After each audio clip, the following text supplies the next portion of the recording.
হাত তোমাদের নিয়ে চলে এসেছি আমাদের স্কুলে। এই দেখো আমার স্কুল।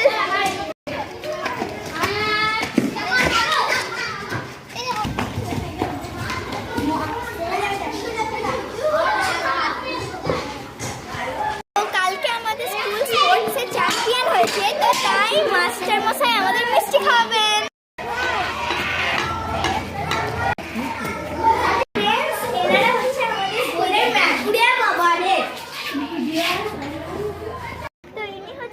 বিদ্যালয়ের প্রধান শিক্ষক মেঘকে অসংখ্য ধন্যবাদ। সে 100 মিটার এবং লং জাম্পে দুটো খেলা ইভেন্টে ফার্স্ট হয়েছে এবং আমাদের বিদ্যালয় champion of the champion Sainthia পৌরসভার মধ্যে হয়েছে, সেই জন্য আমরা খুবই গর্বিত।